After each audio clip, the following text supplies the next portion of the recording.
ડભોઈના નળા ગામનો સ્થાનિક અને બીએપીએસ સ્વામિનારાયણ છાત્રાલય બોડેલીનો વિદ્યાર્થી તક્ષ ભાવેશ પટેલ છોટાઉદેપુર જિલ્લા કક્ષાના કલા મહાકુંભમાં તબલા સ્પર્ધામાં ભાગ લઈ જિલ્લા કક્ષાએ પ્રથમ સ્થાન મેળવી ડભોઈનું અને શાળાનું ગૌરવ વધાર્યું હતું। ડભોઈનું ફરી એકવાર નળાનો સ્થાનિક અને બીએપીએસ સ્વામિનારાયણ છાત્રાલયનો વિદ્યાર્થી તક્ષ ભાવેશ પટેલ છોટાઉદેપુર જિલ્લા કક્ષાનો યોજાયેલ કલા મહાકુંભ તબલાવાદન સ્પર્ધામાં ભાગ લઈ પ્રથમ આવી ગૌરવ વધાર્યું હતું।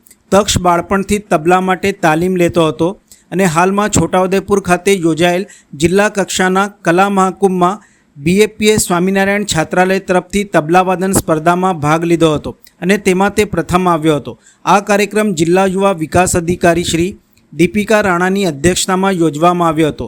જ્યારે તક્ષ પ્રથમ આવતા વિદ્યાર્થી તક્ષને શાળા પરિવાર તેમજ ડભોઈ ખાતે રહેતા તેમના પિતા અને પરિવારજનોએ શુભેચ્છા પાઠવી હતી અને ડભોઈનું ગૌરવ આ જ રીતે વધારતો રહે તે માટે શુભકામનાઓ પાઠવી હતી।